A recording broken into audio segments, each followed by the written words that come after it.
What's going on, guys? Welcome back to our series, Keep It or Flip It, where I'm going to go over the real breakdowns as to what we did on this investment property. So let's get into it.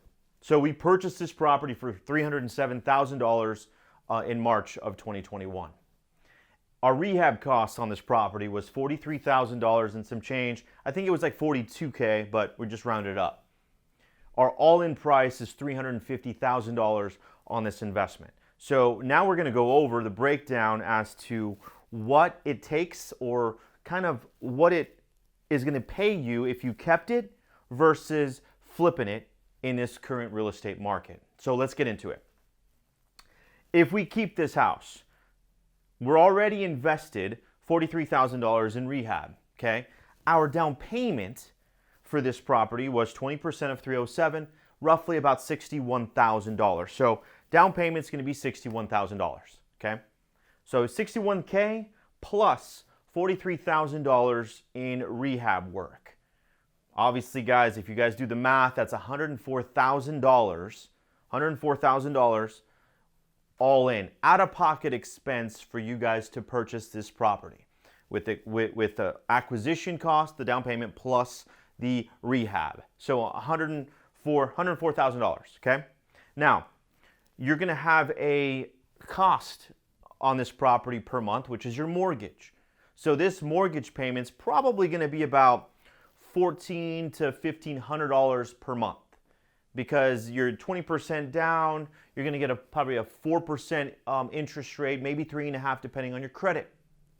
So if you're at $1,400 per month in mortgage, what are you going to rent out the property for if we kept it?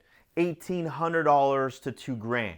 So I'm giving a range there because some renters are going to overpay for a property because of the scarcity and the amount of properties that are available.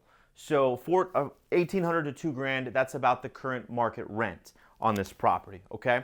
So if you have $2,000 coming in rent, and your mortgage is $1,400, that's going to give you a $600 in positive cash flow per month, okay? Providing the renter pays, providing there is no other maintenance associated with the home. But remember, when you're a landlord, you have to take care of everything that breaks in this property, okay? That's your responsibility because somebody else is paying the rent for the property. So if everything is perfect, nobody calls you about fixing a toilet, about fixing a window, fixing the pool pump because it doesn't have a pool. So if nobody calls you on anything, you're going to be netting $600 clear every single month, okay? And if that's the case, then you're going to be at $600 per month times 12, annually. That's $7,200 a year. Okay, now let's fast forward 5 years from now. Okay, you have someone paying your mortgage. Your cash flow in 5 years is probably about what, $36,000 for the 5 years. Okay, and you guys all know when you guys keep a property, your interest payments for the first 3-4 years doesn't really go towards principal. So it's all interest, okay, on that mortgage. Yes, someone's paying your mortgage. Yes, you're making some positive cash flow. $36,000 at the end of 5 years. So after seeing this breakdown with keeping it, it's not that bad, right?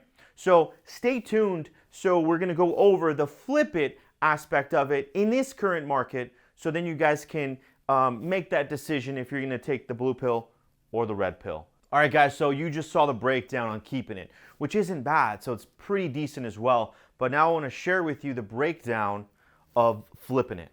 And this investment property we bought for $307,000 March of 2021. And we wanted to test the waters to see what kind of offers we were going to get on this house once it's all fixed and dialed in. So we listed it for $489,000. In a decent market, which everybody should know about right now. And we got multiple offers. Ton of people wanted to see this house. We ended up getting like 5 or 6 offers, but we accepted an offer for $520,000, $30,000 over our initial list price. Apparently somebody really wanted it and somebody kind of wanted to overpay as well, which is completely okay. So let's do the numbers. If we are in escrow for $520,000, okay, we're paying a 2% commission to the selling agent, which comes out to about $10,400. And closing costs for me to sell the house, escrow, title, some holding fees as well, is about $10,400 as well. So just to make numbers even, 2% on each side. 2% selling agent, 2% on my side to sell the property. So now we have a net, that we're going to be receiving of $499,000 after the expenses have been paid, closing costs and the commissions to the selling agent. So now we have $499,000, okay? And our full-in investment is $350,000.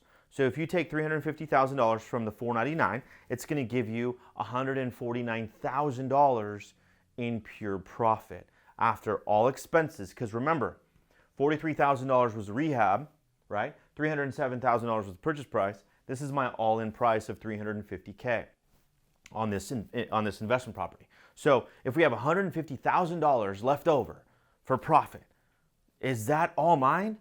No, because there's a person out there that's called the IRS, Uncle Sam, will end up taking 52% of your capital gains profits, because this is a short-term capital gain investment, meaning that I bought it and sold within a 12-month period. Okay, within a 12-month period, you are now taxed as a short-term capital gains taxes, which is 52%. Now, if you did the numbers, it's $150,000, and 52% of it's about $77,000, roughly. So $77K you have to pay to Uncle Sam.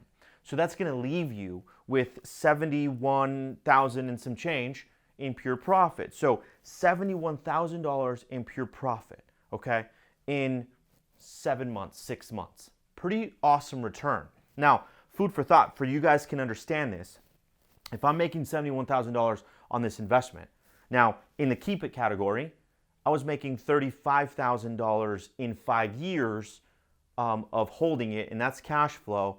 A lot of variables there because the renter has to pay. There can't be any improvements or any repairs that you're doing to this house. So now if you look at both of them, this is exactly why I chose to flip it, because I take $71,000 immediately. I can reposition it, make more than that $35,000. Yes, the long-term hold, everybody says to keep, which I do have a lot in my portfolio, but in this case, this is this property, and I want to share with you on what we did. So if we're making $71,000 in profit on this, the key part though is I'm not paying $77,000 to the IRS at all. If anything, I pay substantially less. Why? Because we have to be educated when you do investments. You have to figure out ways to save money, create new companies, so you're able to keep more in your pocket, because that's the name of the game, isn't it? So here, this is to show you guys and to share with you and to inspire you on what's possible, okay? Educate you on what you can do to keep more money in your pocket and expand the ability to see what's possible. If you're an entrepreneur out there, if you're an agent out there, if you're out there hustling, the main goal is to be educated so you can keep more money, but also expand your mind to see what's possible in this business.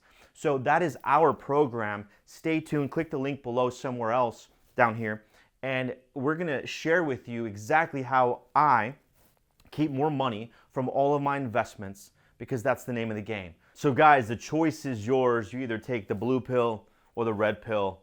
And in this case, I took the red pill, flipped it. Stay tuned for more content.